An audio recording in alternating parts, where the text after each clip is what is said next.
Hello student, my name is Akshay. Welcome to master academy.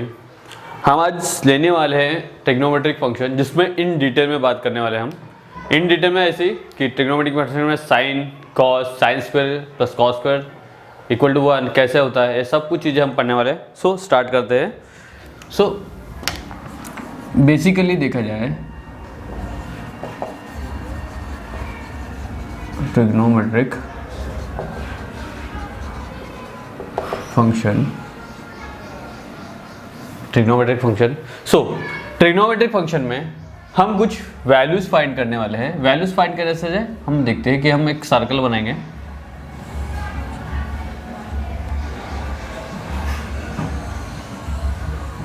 ठीक है, हमने सबसे पहले इसको डिनोट किया है कि ये एक्सिस को, ये हमारा क्या है, एक्स एक्सिस, हमारा वाई एक्सिस। सो एक्स एक्सिस को हम डिनोट करते हैं बाय ए कॉस थीटा या कॉस थीटा, और y को कंसिडर करते हैं साइन थीटा, और एज अ x को, x की वैल्यू में हम a रखते हैं और y की वैल्यू p रखते हैं। मीन्स बोलने का मतलब पोर्शन, हम एक पॉइंट कंसिडर करेंगे यहाँ पे, point p which is perpendicular to the x axis, जिसका डिस्टेंस होगा a, और which is perpendicular to the y axis जो होगा p, है ना। अब मैं यहाँ से पॉइंट को कनेक्ट करता हूँ। सो यहाँ पे बनेगा मेरा राइट एंगल ट्रायंगल। क्या बनेगा मेरा? Right angle triangle. सो ये इस डिस्टेंस को बोलेंगे हम value b and this is value a, और इस रेडियस को बोलेंगे यूनिट वाला 1। यूनिवर्सल हम 1 ही बोलते हैं इसको, यूनिवर्सली हम 1 ही बोलते हैं। ठीक है। सो यहाँ पे एंगल जो बनता है मेरा थीटा, और हमको पता है कि ये थीटा का जो एंगल होता है वही वैल्यू इसकी होती है जो थीटा बोलते हैं। क्या बोलते हैं? थीटा। सो मुझे पता है कि a ये b, इसको ही हम वो कहते हैं कि ये cos थीटा है, और ये क्या है मेरा b sin थीटा है। ठीक है, sin theta. By the equation of circle से हमको पता है कि a square plus B square is equal to R square. Yes और नो? है ना। बट बाय दिस मैं इसे लेता हूं कि ये मेरा पॉइंट a है, ये मेरा o है, और ये b है ना। तो एंगल AOB में बाय द पाइथागोरस थ्योरम हमारी जो वैल्यू आएंगी a square plus B square is equal to 1 का स्क्वायर। सो हमारा इक्वेशंस क्या बनता है मेरा, a का स्क्वायर प्लस b का square is equal to 1। So a की वैल्यू हमको पता है, a की वैल्यू है cos square theta plus sine square theta is equal to 1। So हमको एक इक्वेशन मिलता है cos square theta plus sine square theta is equal to 1। ये कहाँ से आता है? हमारा सर्कल के इक्वेशन से। कहाँ से आता है? सर्कल के इक्वेशन से आता है। सो सर्कल के इक्वेशन से आता है। अब इसके बारे में डिटेल में बात करते हैं। सो हमने क्या कहा है कि ये 1 जो है मेरा क्या है, रेडियस को हमने कंसिडर किया 1। ठीक है। जब 1 थीटा इज इक्वल टू 0 में आता है, theta is equal to 0 angle में आता है, तो इसकी वैल्यू क्या होती है? यहाँ पे क्या है, a की वैल्यू है पर b की वैल्यू 0 है। मीन्स क्या होगा?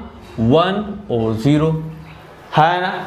जब ये 90 डिग्री में होगा तब cos की वैल्यू 0 होंगी और sin की वैल्यू 1 होंगी। क्या बोलने का मतलब क्या है, यहाँ पे a की वैल्यू नहीं है और b की वैल्यू यहाँ पे आती है। यहाँ बात करते हैं कि इसका अपोजिट, ये भी cos वाली, ये वाली लाइन cos, ये sin वाली। सो यहाँ पे ये -1 है और यहाँ पे क्या आता है 0।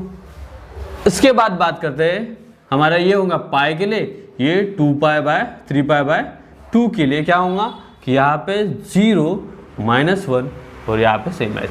सो एक कंप्लीट रोटेशन जो होता है कि नहीं, सर्कल का कंप्लीट रोटेशन जो होता है, complete 1 revolution is equal to क्या है, 2π। वी नो दैट कि कंप्लीट 1 रिवॉल्यूशन होता है 2 पाई। सो हमने क्या बोले हैं कि ये हमने बात की है कि वैल्यू की कि एक रेडियस आता है, रेडियस 1 आता है। जब रेडियस एंगल 0 में होता है तो क्या होते हैं कि ए की वैल्यू होती है और बी की वैल्यू क्या होती है 0। वही चीज यहाँ पे जब वो 90 डिग्री में आता है तो ए की वैल्यू क्या होगी 0 और बी की वैल्यू 1। इस कंसिडरेशन हमको क्या कुछ स्टैंडर्ड वैल्यूज मिलते हैं, फिक्स्ड और स्टैंडर्ड वैल्यूज। सो कुछ स्टैंडर्ड वैल्यूज है, standard values of sin theta and cos theta which is same ठीक है। कैसे? अब बात करते हैं जब angle theta is equal to क्या है 0 है।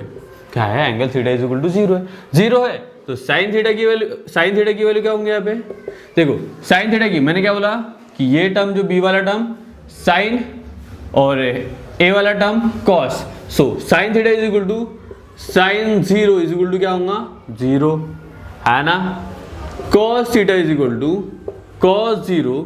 सो कॉस 0 की वैल्यू यहाँ पे क्या है 1 तो यहाँ पे क्या है 1। और बात करते हैं theta is equal to pi by 2 के बारे में। हाँ अब यहाँ पे साइन पाई बाय 2 क्या होगा? साइन पाई बाय 2 यहाँ पे क्या है 1 है तो क्या होगा 1। हाँ cos पाई बाय 2 क्या होगा? cos पाई बाय 2 यहाँ पे 0 है सो क्या होगा 0 है ना। बहुत अच्छी बात है। चलो उसके बाद बात करते हैं theta is equal to pi की। चलो ये रेडियन में है सो हम इसको सी में ठीक है। हाँ चलो बात करते हैं अभी पाई की। So sine theta is equal to pi की वैल्यू देखो क्या है 0 तो क्या होगा यहाँ पे 0। cos पाई की वैल्यू क्या है -1 क्या है -1 तो यहाँ पे क्या आएगा -1। सो उसके बाद theta is equal to 3 pi by 2 क्या आएगा 3 पाई बाय 2। 3 पाई बाय 2 में साइन की वैल्यू क्या है sine 3 pi by 2 equal to आएंगी मेरी -1 क्या होगा -1 और cos 3 pi by 2 is equal to क्या होंगे 0। और वही बात करते हैं कि theta is equal to 2 pi की बात करते हैं। So theta is equal to 2 pi की बात करेंगे तो which is all value are remain same है ना, क्योंकि कंप्लीट 1 रिवॉल्यूशन ले रहा है ना। जब ये कंप्लीट 1 रिवॉल्यूशन लेगा है ना तो यहाँ पे 2 पाई इधर आ जाएगा है ना, 2 पाई या 360 इधर आ जाएगा ठीक है। अभी समझो बात को कंसिडरेशन करो कि यहाँ पे क्या हो रहा है। अच्छे देखा जाए तो साइन थीटा साइन 0 थीटा की वैल्यू देखो जब 0 होती है तब 0 आती है ना। फिर साइन थीटा की वैल्यू पाई बाय 2 है तो 1 आ रहा है कि नहीं। साइन की वैल्यू पाई है तो 0 आ रहा है कि नहीं। और साइन की वैल्यू 3 पाई बाय है तो -1 आ रहा है ना। इस कॉम्बिनेशन कैसा हो रहा है 0 1 0 -1 फिर रिपीटेड 0 1 0 -1 ऐसे रैंडमली रिपीट होते जाएगा। बात करते हैं वैसे ही बात करते हैं कॉस की। कॉस में 0 में 1 आता है, फिर उसके बाद कॉस पाई बाय 2 में 0 आता है, कॉस पाई में -1 आता है, फिर कॉस 3 पाई बाय 2 में क्या होता है 0 आता है। वो भी सेम ऐसे ही रिपीटेशन होते जा रहा है। बात कैसे है कि वैल्यूज तो सेम है, वैल्यूज सेम है बस फेज चेंज होते जा रहा है। फेज मीन्स व्हाट, पहले 0 है फिर पाई बाय 2 है फिर 3 पाई है फिर 3 पाई बाय 2 है ना। फेज चेंज होते जा रहा है। मीन्स 6 फेज जितना भी चेंज हो n टाइप ऑफ चेंजेस में n टाइप ऑफ 2 पाइस में जो चेंजेस आ रहे हैं तब भी हमारी वैल्यू क्या होंगी सेम होंगी। सो जो 0 से 2 पाई के बीच में जो वैल्यूज आती है साइन की, जो 2 वैल्यूज आती है which is called as a principal values, उसके बाद 2 पाई के बाद जितने भी वैल्यूज आने वाले हैं which is called as a general solution, which is known as a general solution. चलो अब इसी को कंसिडर करते हुए कुछ वैल्यूज को हम कंसिडर करते हैं।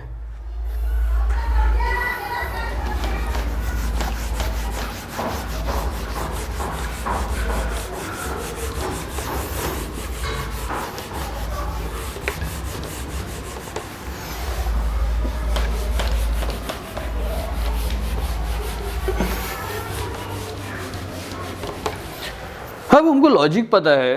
लॉजिक ऐसा है जब साइन की वैल्यू क्या होती है 0 होती है ना, तब वैल्यू होती है 0 है ना। उसके बाद साइन की वैल्यू क्या होता है पाई बाय 2 होती है तब वैल्यू होती है 1, है ना। उसके बाद साइन की वैल्यू, हाँ साइन की वैल्यू पाई होती है, क्या होती है पाई, तब होते है 0, है ना। उसके बाद साइन की वैल्यू जब 3 पाई बाय 2 होती है तब वैल्यू है वो -1, है ना। और उसके बाद यहाँ पे देखते हैं साइन की वैल्यू क्या होंगी यहाँ पे 2 पाई, है कि नहीं। 2 पाई में विच इज कंप्लीट रिवॉल्यूशन लेके तो क्या होगा 0 हो जाएगा, ठीक है। उसके बाद sine 5 pi by 2 equal to क्या होगा रिपीटेशन 1 आ जाएगा, है ना। ऐसे ही देखो यहाँ पे ये बढ़ रहा है, फेज बढ़ रहा है, यहाँ पे भी फेज बढ़ रहा है, बट बात क्या आ रही है यहाँ पे फेज बढ़ते समय यहाँ पे वैल्यू क्या हो रही है 0 0 0, और यहाँ पे वैल्यू क्या हो रही है 1 -1 फिर 1 फिर -1 1 -1 1 -1 1 -1, रैंडम होते जा रहा है। तो हम इसके लिए कंसिडर करेंगे, इसके लिए नहीं। अब हमने अलाइन एंगल पढ़ा है, अलाइन एंगल में कैसा हो रहा है कि एंगल चेंज हो रहे हैं, डिफरेंट हो रहे हैं, बस वैल्यू क्या हो रही है सेम आ रही है, वैल्यू क्या हो रही है सेम आ रही है। सो हमारे पास एक फॉर्मूला है, standard align angle formula, sine 2n pi plus X, sine 2n pi plus x is equal to क्या होता है साइन एक्स होता है, साइन एक्स होता है। और n क्या है मेरा, so we know the formula sine 2n pi plus x is equal to sine x. So हमको इससे पता चलता है कि देखो रैंडमली देखो साइन के बाद साइन 0 के बाद पाई के बाद 2 पाई, है कि नहीं। 2 पाई के बाद 3 पाई, 3 पाई के बाद 4 5 6 7 8 9 10 ऐसे बढ़ते जा रहा है ना, बढ़ते जा रहा है। मीन्स बोलने का मतलब है sine theta is equal to 0 कब आएगा, sine theta is equal to 0 कब आएगा, जब I am implies theta is equal to n pi, theta is equal to n pi. So n pi मैं रखता हूं, means sine n pi is equal to 0, और n की value क्या है मेरी, n की वैल्यू 0 से लेके सो ऑन करते हुए 0 1 2 और सो ऑन करते हुए इन्फिनिटी तक के लेके जाऊंगा। Means sine n is equal to 0 तो वैल्यू आएंगे 0, फिर उसके बाद साइन n की वैल्यू रखता हूं मैं 1, means pi is equal to 0। Means बोलने का मतलब है, मीन्स मीनिंग ये आता है कि कभी भी n पाई के लिए value n pi is equal to the value will B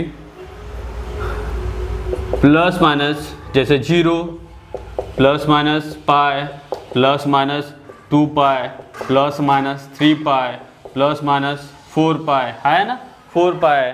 फिर ऐसे ही हमारा n पाई तक की वैल्यू कभी भी क्या होंगी 0 ही होंगी, क्या होंगी 0 होंगी। ये कॉमन है, ये समझना है, ये अंडरस्टैंडिंग लेवल चाहिए, इसको बोलते हैं जनरल सॉल्यूशन, है कि नहीं। ऐसे ये इक्वेशंस को बोलते हैं, ये इक्वेशन को बोलते हैं जनरल सॉल्यूशन।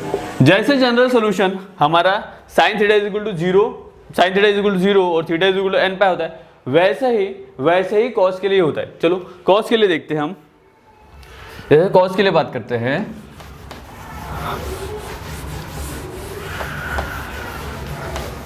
जैसे हम कॉस के लिए बात करते हैं, ठीक है। सो कॉस के लिए क्या होगा,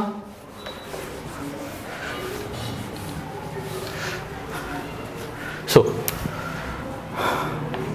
कॉस 0, ठीक है नहीं, कॉस 0 कभी भी क्या आता है 1 आता है ना। और कॉस पाई क्या होता है, कॉस पाई बाय 2 क्या होता है मेरा 0 होता है। यहाँ पे कॉस पाई क्या होगा मेरा -1, है ना। और यहाँ पे कॉस 3 पाई क्या होगा मेरा 0, है ना। उसके बाद यहाँ पे कॉस पाई के बहुत होता है 0 और पाई, हाँ 3 पाई बाय फिर 2 पाई, 2 पाई की वैल्यू क्या आएंगी मेरी 1, और यहाँ पे कॉस 5 पाई बाय 2 क्या होगा 0। सो आपको वो समझ में आ रहा है कि जैसे 3 cos पाई बाय 2 फिर 3 पाई बाय 2 फिर 5 पाई बाय 2, इसमें देखो लॉजिक क्या होता है कि यहाँ पे 0 पाई 2 पाई, है कि नहीं। ऐसे में plus minus plus minus plus minus plus minus randomly हो रहा है, but in zero manner, in zero value कि एंगल क्या है cos pi by 2 is equal to 0, यहाँ पे एंगल 3 पाई बाय 2, उसके बाद 5 पाई बाय 2। सो दिखाया जा रहा है कि पाई बाय 2 प्लस पाई करते हैं तो क्या होगा 3 पाई बाय 2 होगा, है ना।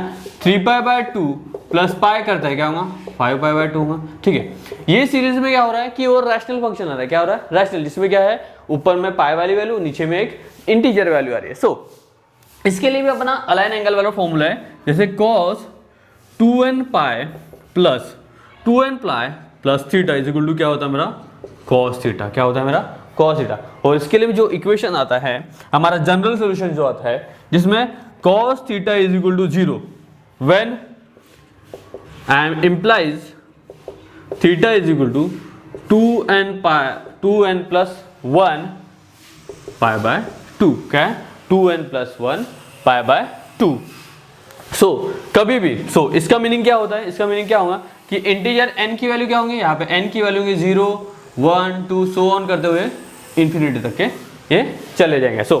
उसके बाद cos theta is equal to 0 कब कंसिडर होगा, जब थीटा की वैल्यू क्या होंगी, थीटा की वैल्यू क्या होंगी π/2, सबसे पहले क्या है π/2, ठीक है, फिर इसका होगा 3π/2 है कि प्लस माइनस में जो प्लस में भी होगा माइनस में होगा क्या 3π/2 प्लस 5π/2 प्लस 7π/2 प्लस 9π/2। इसमें cos की वैल्यू क्या होंगी, cos थीटा की वैल्यू क्या होंगी, कभी भी क्या होंगी 0 होंगी, क्या होंगी 0 होंगी।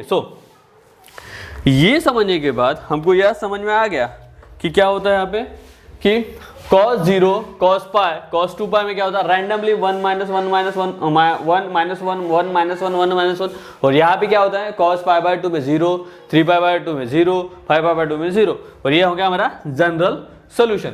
हम डिटेल में बात करेंगे जनरल सोल्यूशन की, बट अभी बात कर रहे हैं कि ये स्टैंडर्ड वैल्यूज कैसे आते हैं, फिक्स कैसे होते हैं, इसका बेसिक तरीका हमको पता चल गया। इस बेसिक तरीके से आज हमने जो ये सेशन में हमने देखे कि बेसिक तरीके से कि थीटा में जब थीटा की वैल्यू 0 होती है या π/2 होती है या 3π/2 होती है या पाई होती है, उसमें cos की वैल्यू और साइन की वैल्यू कैसी वैरी होती है, मीन्स कांस्टेंटली रहती है ना। आज के लिए इतना ही, टिल देन बाय बाय।